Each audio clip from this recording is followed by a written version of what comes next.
어쩌면 당신은 오늘도 누군가에게 설명했을지 모릅니다.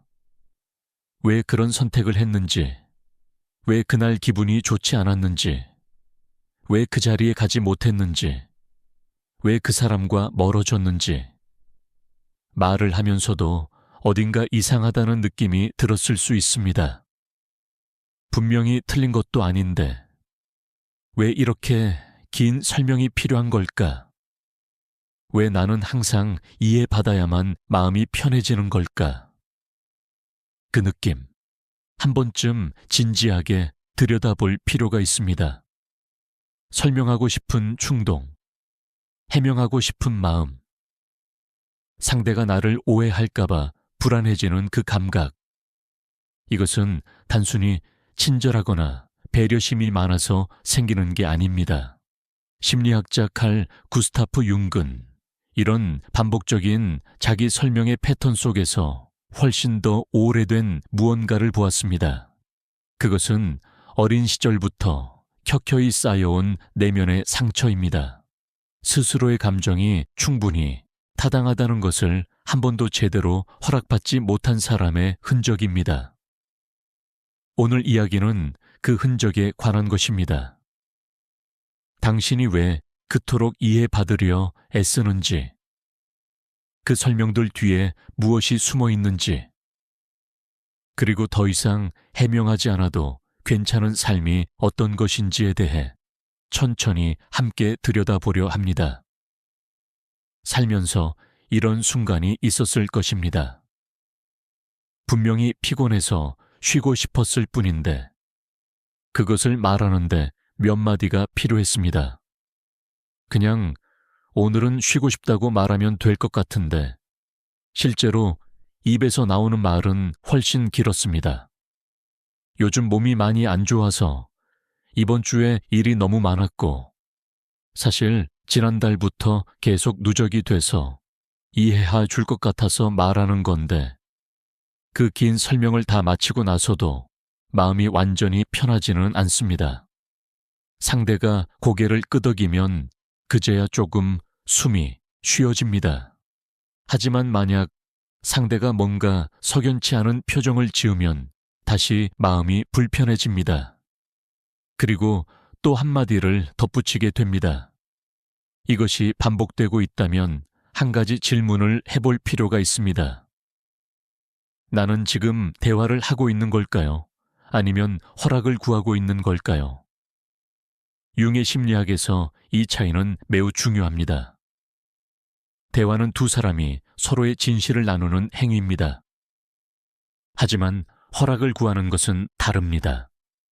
그것은 내가 느끼는 것, 내가 선택하는 것, 내가 존재하는 방식이 정당한지를 상대에게 검증받으려는 행위입니다.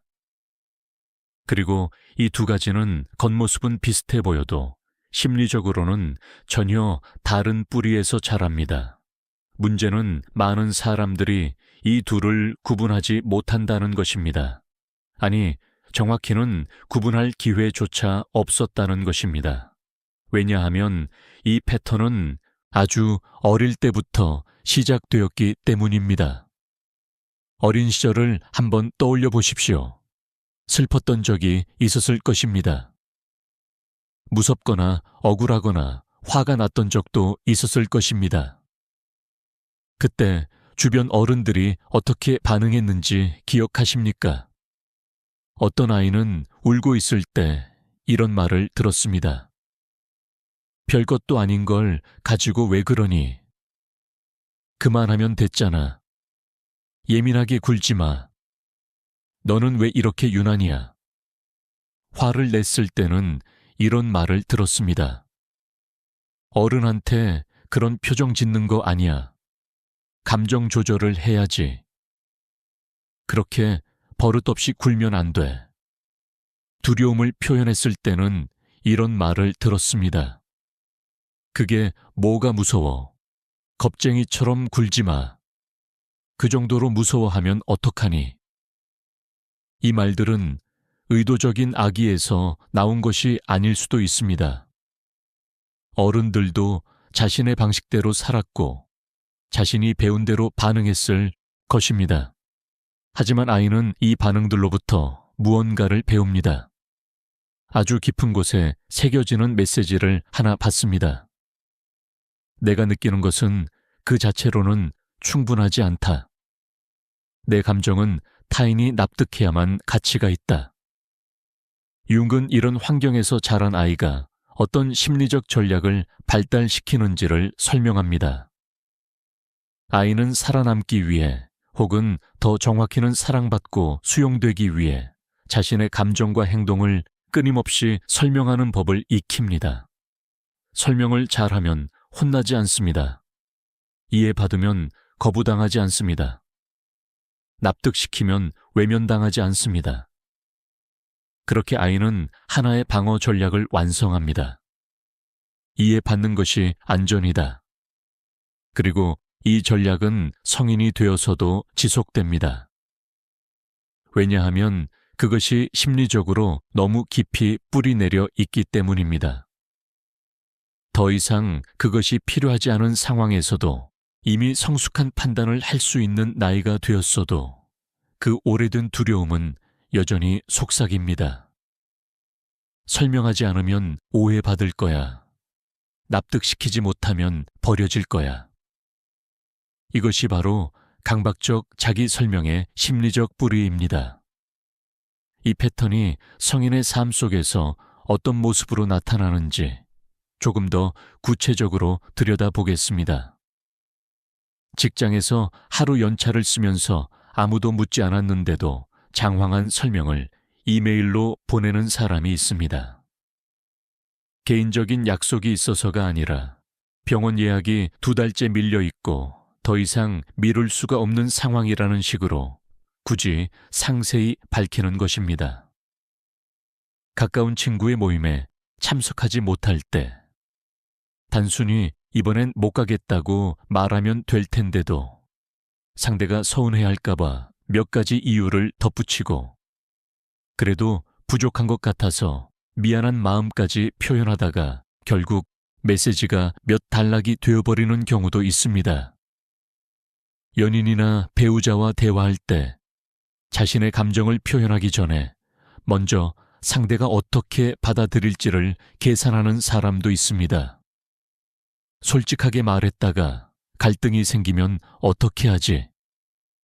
그러니 감정을 살짝 다듬고 표현을 조심스럽게 바꾸고 혹시 오해할 수 있는 부분은 미리 설명해두고 이런 장면들이 낯설지 않다면 그것은 당신이 나쁜 사람이어서가 아닙니다. 오히려 감수성이 예민하고 관계를 소중히 여기는 사람일 가능성이 큽니다. 하지만 융의 관점에서 보면 이 모든 행동 뒤에는 동일한 심리적 메커니즘이 작동하고 있습니다. 타인의 시선과 반응에 자신의 내면 상태를 묶어두는 것입니다. 융은 이것을 자아가 외부의 인정에 종속된 상태라고 표현했습니다. 자아는 본래 내면의 중심에서 기능해야 합니다. 내가 무엇을 느끼는지, 무엇이 내게 옳은지, 어떤 방향으로 나아가야 하는지를 스스로 인식하고 판단하는 의식의 중심이어야 합니다. 그런데 강박적 자기 설명의 패턴 속에 있는 사람은 이 중심이 흔들립니다. 내면의 목소리가 아니라 외부의 반응이 판단 기준이 됩니다. 상대가 고개를 끄덕이면 내 감정이 맞는 것이 되고 상대가 고개를 젓거나 무표정이면 내 감정이 틀린 것이 됩니다. 이 상태를 오래 유지하면 어떤 일이 일어날까요? 처음에는 잘 느껴지지 않습니다. 오히려 사람들과의 관계가 원만하게 유지되는 것처럼 보이기도 합니다. 설명을 잘하니까 갈등이 줄어들고 배려심이 많다고 주변에서 칭찬도 받습니다. 하지만 시간이 지나면서 이상한 피로감이 쌓이기 시작합니다. 무언가 계속 자신을 소모하고 있다는 느낌.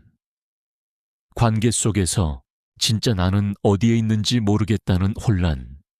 상대에게 맞추다 보니 내가 원래 어떤 사람인지 점점 흐릿해지는 감각, 그리고 어느 순간 아무도 나를 진짜로 알지 못한다는 깊은 외로움. 이것이 융기 말한 내면의 분열입니다. 표면적으로는 사회적으로 잘 적응된 것처럼 보이지만 심리적으로는 자기 자신과의 연결이 끊어진 상태입니다. 사람들에게 보여주는 나와 내면의 진짜 나 사이의 거리가 너무 멀어진 것입니다. 융은 이 상태를 페르소나와 자기 사이의 분열로 설명합니다. 페르소나는 우리가 사회적으로 기능하기 위해 쓰는 가면입니다. 이것은 본래 자연스러운 것입니다. 우리는 상황에 따라 다른 모습을 보입니다. 직장에서의 나, 가족 앞에서의 나, 친구들과 있을 때의 나가 조금씩 다른 것은 병리적인 게 아닙니다. 그것은 사회적 존재로서의 자연스러운 유연성입니다. 문제는 이 페르소나가 너무 두꺼워질 때입니다.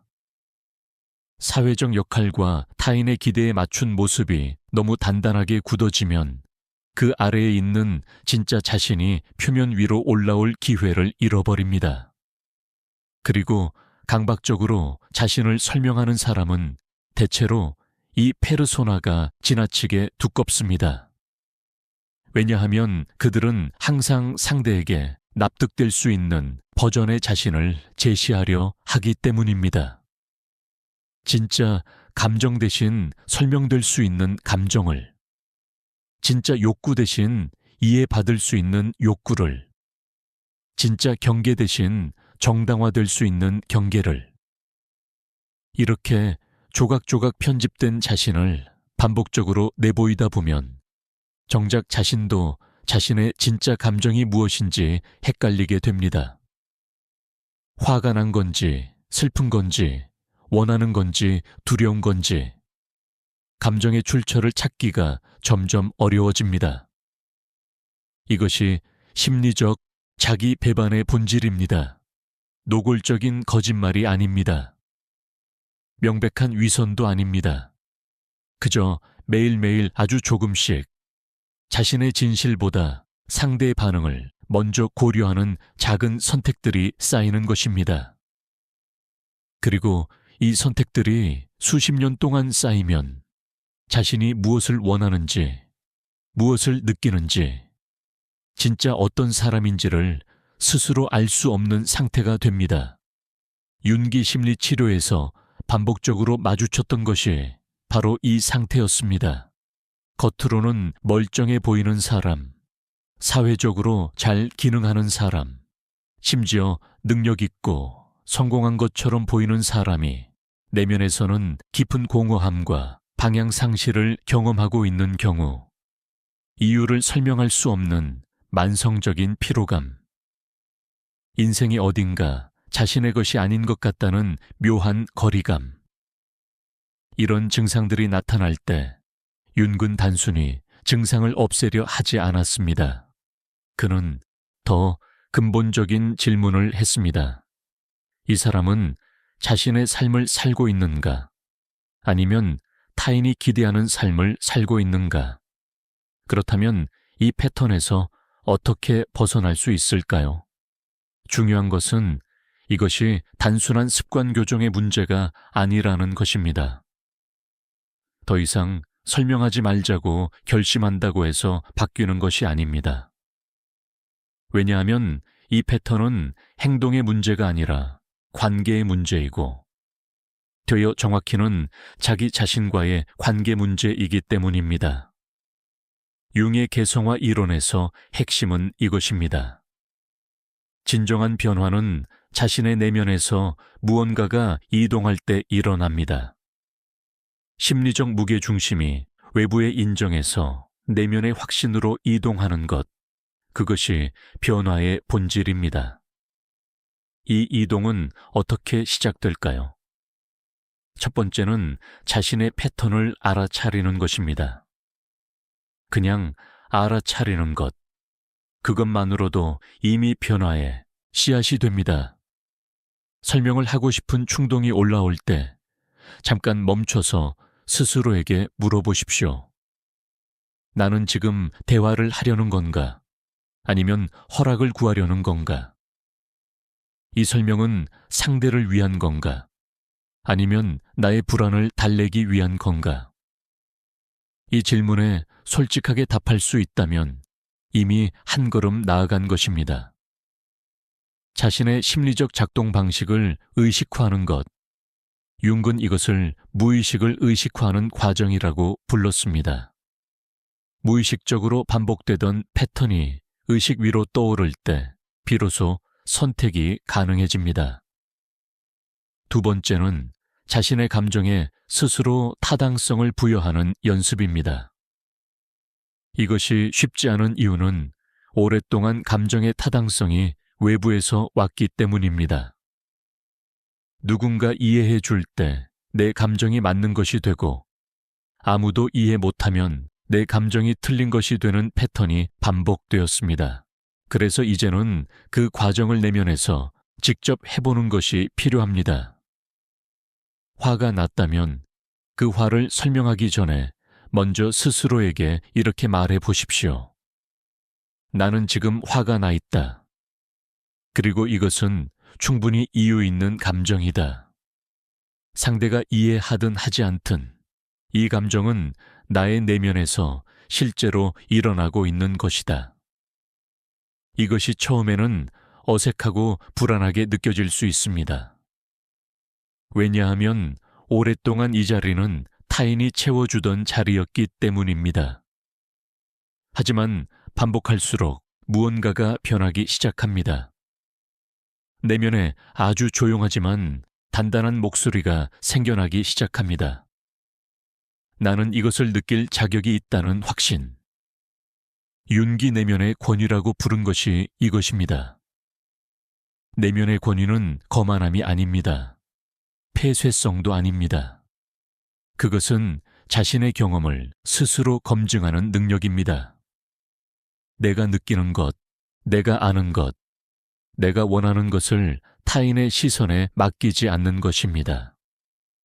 이것이 자리를 잡으면 설명을 하고 싶은 충동이 줄어드는 것을 느끼게 됩니다.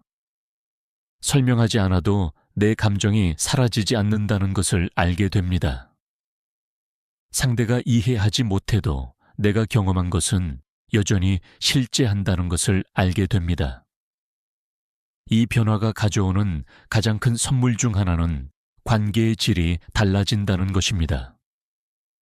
항상 설명해야 한다고 느끼는 사람은 무의식적으로 관계에서도 특정한 역할을 맡게 됩니다.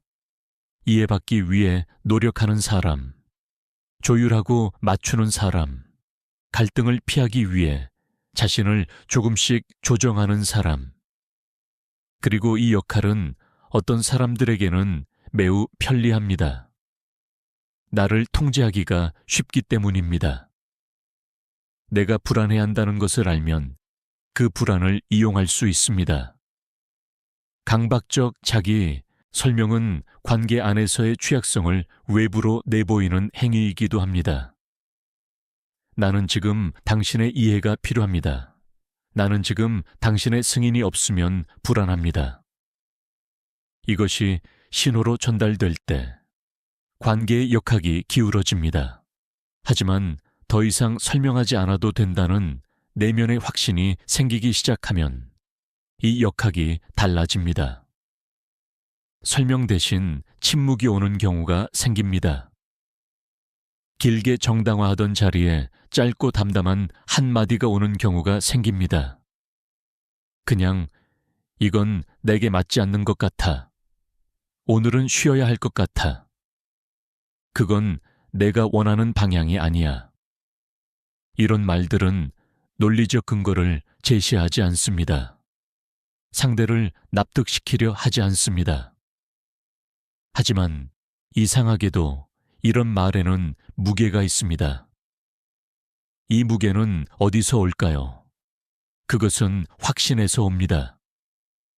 내가 이것을 느끼고 있고 그 감각을 나는 신뢰한다는 확신.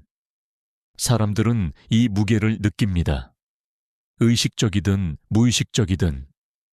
그리고 반응이 달라집니다. 물론 처음에는 저항이 있을 수 있습니다.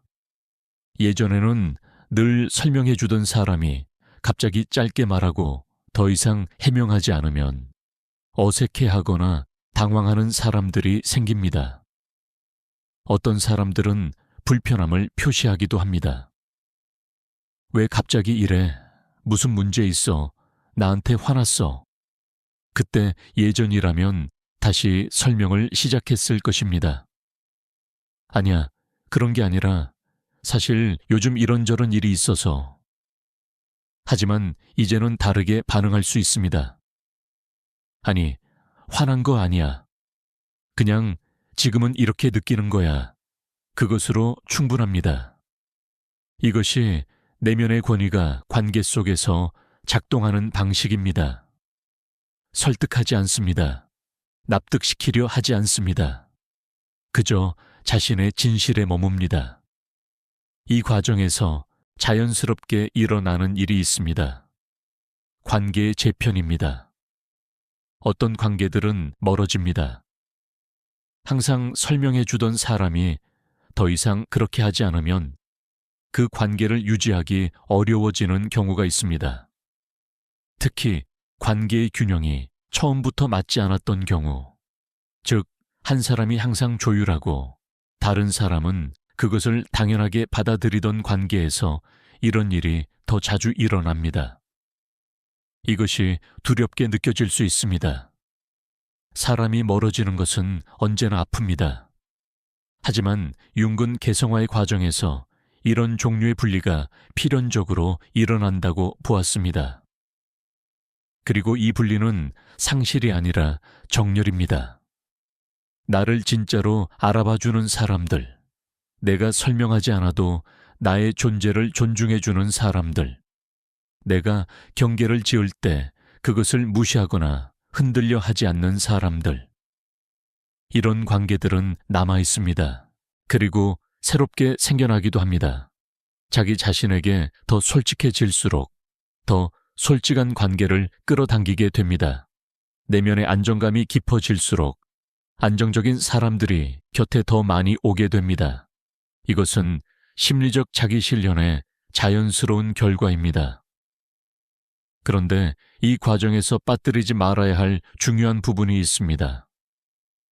자기 설명을 멈춘다는 것이 고립을 선택한다는 뜻이 아닙니다. 진짜 대화를 포기한다는 뜻도 아닙니다. 내가 무언가를 느끼고 있고 그것을 나누고 싶을 때 상대에게 솔직하게 말하는 것은 아름다운 일입니다. 그것은 친밀함의 언어입니다.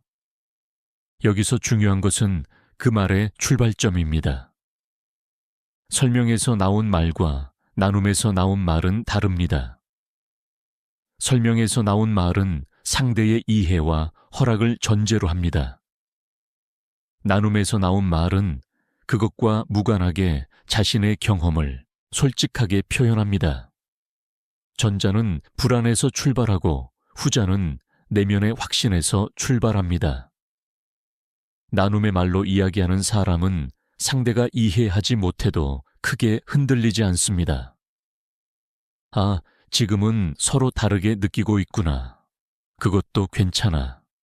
그런 여유가 생깁니다.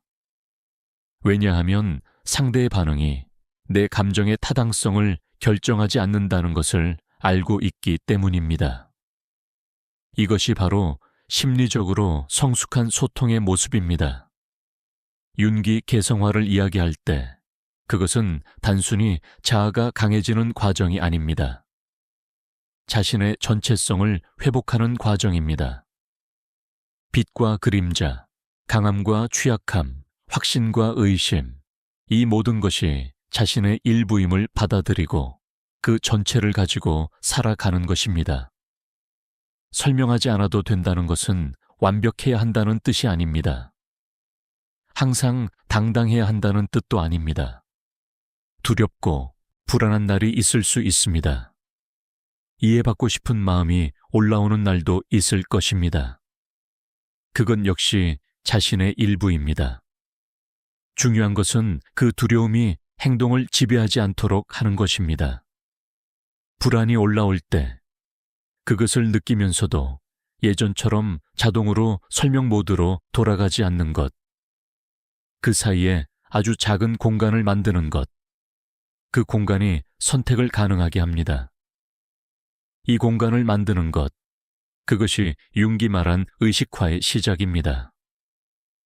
오랫동안 이 패턴 속에 있었던 사람이라면 처음 변화가 일어날 때 이상한 공허함을 느낄 수 있습니다. 설명을 하지 않았는데 상대가 아무 말도 하지 않는 상황, 해명 없이 경계를 지켰는데 상대가 그냥 받아들이는 상황. 이럴 때 이상하게 불안해지는 경우가 있습니다. 뭔가 잘못된 건 아닐까? 이렇게 해도 되는 건가?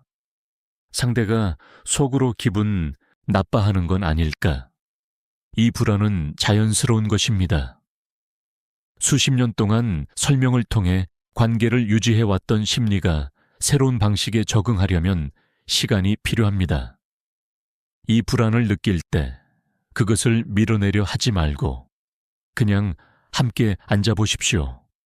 아, 나는 지금 불안하구나.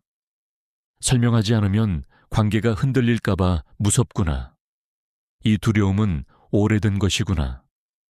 그것을 알아차리는 것만으로도 이미 다릅니다. 감정을 억압하는 것이 아니라 감정을 의식화하는 것. 그것이 내면의 작업입니다. 그리고 점차 깨닫게 됩니다. 설명하지 않아도 관계가 무너지지 않는다는 것을, 해명하지 않아도 상대가 떠나지 않는다는 것을, 아니, 더 나아가서 설명 없이도 서로를 이해하고 존중하는 관계가 훨씬 더 편안하고 깊다는 것을, 그것을 한번 경험하고 나면 다시는 예전으로 돌아가고 쉽지 않아집니다. 삶에는 설명될 수 없는 것들이 있습니다. 왜 이 사람이 좋은지, 왜 이 일이 나에게 맞는지, 왜 어떤 관계에서는 늘 피곤한지, 왜 어떤 공간에서는 자연스럽게 숨이 트이는지, 이런 것들은 논리적 언어로 완전히 설명되지 않습니다. 그것은 우리 내면의 더 깊은 층에서 오는 신호들입니다. 직관이라고도 하고, 감각이라고도 하고, 때로는 그냥 느낌이라고도 합니다. 융은 이 내면의 신호들을 무의식의 언어라고 불렀습니다. 의식이 도달하기 전에 먼저 움직이는 우리 심리에 더 오래되고 더 깊은 지혜. 그런데 강박적으로 설명하는 사람은 이 신호들을 자꾸 무시하게 됩니다. 왜냐하면 이 신호들은 설명되지 않기 때문입니다. 상대에게 납득시킬 수 없기 때문에 그 감각을 억누르거나 다른 말로 포장하게 됩니다. 그렇게 오랫동안 자신의 내면 신호를 무시하다 보면 결국 그 신호가 약해집니다. 직관이 흐릿해지고 자신이 진짜로 무엇을 원하는지 알기 어려워집니다. 설명하지 않아도 된다는 것을 연습하는 과정은 동시에 이 내면의 신호를 다시 듣는 연습이기도 합니다. 설명해야 한다는 압박 없이 자신의 감각에 머무는 것. 그것이 맞아. 왜냐하면 이라는 식의 논리를 붙이기 전에 그냥 이게 내 느낌이야 라고 받아들이는 것. 이것이 쌓이면 자기 자신을 더 잘 알게 됩니다. 그리고 자기 자신을 더 잘 알수록 삶의 방향이 조금씩 더 선명해집니다. 타인의 기대가 아닌 자신의 내면에서 나오는 방향으로 살아가게 됩니다. 이것이 윤기 평생에 걸쳐 탐구했던 것입니다. 개성화, 즉 자기 자신이 되는 과정. 이 과정은 완성이 없습니다. 끝이 있는 목표가 아닙니다. 살아가는 내내 계속되는 여정입니다. 어느 날은 더 자유롭게, 어느 날은 다시 예전 패턴으로 돌아가는 것 같기도 하면서, 하지만 전체적으로는 조금씩 중심이 잡혀갑니다. 조금씩 더 자신에게 가까워집니다. 이 여정에서 가장 중요한 것은 자신에 대한 친절입니다. 오래된 패턴이 다시 올라올 때 스스로를 비난하지 마십시오. 아, 또 설명하고 있네. 나는 왜 이럴까? 라며 자책하면 오히려 그 패턴이 더 강화됩니다. 대신 이렇게 해보십시오. 아, 또 설명하고 싶은 마음이 올라왔구나. 그렇구나. 그것도 나의 일부구나. 알아차리되 판단하지 않는 것. 그것이 심리적 작업의 핵심 태도입니다. 당신은 지금껏 설명을 통해 관계를 지켜왔습니다. 이해받으려 애써왔습니다.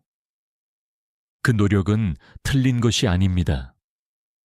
그것은 당신이 관계를 소중히 여기고 주변 사람들에게 상처 주고 싶지 않았던 마음에서 나온 것입니다. 그 마음은 아름다운 것입니다. 다만 이제는 그 마음이 조금 다른 방식으로 표현될 수 있다는 것을 알았으면 합니다. 설명하지 않고도 관계를 깊게 할 수 있다는 것. 해명하지 않고도 서로를 존중할 수 있다는 것. 납득시키지 않아도 진짜 연결이 가능하다는 것. 그것은 당신이 더 이상 설명이 필요 없는 사람이 되었을 때 가능합니다. 자신의 존재 자체로 충분한 사람, 자신의 감정이 타당하다는 것을 스스로 알고 있는 사람, 타인의 시선과 무관하게 자신의 길을 걷는 사람이 되었을 때 그 사람이 되는 것, 그것이 오늘 이 이야기의 끝이자 당신의 새로운 시작일 수 있습니다. 당신은 설명하지 않아도 됩니다. 당신의 감정은 납득되기 전에 이미 진짜입니다. 당신의 선택은 정당화되기 전에 이미 당신의 것입니다. 당신의 존재는 허락받기 전에 이미 충분합니다. 이것을 진심으로 믿게 되는 날, 삶이 달라집니다. 조금씩, 천천히, 하지만 분명하게.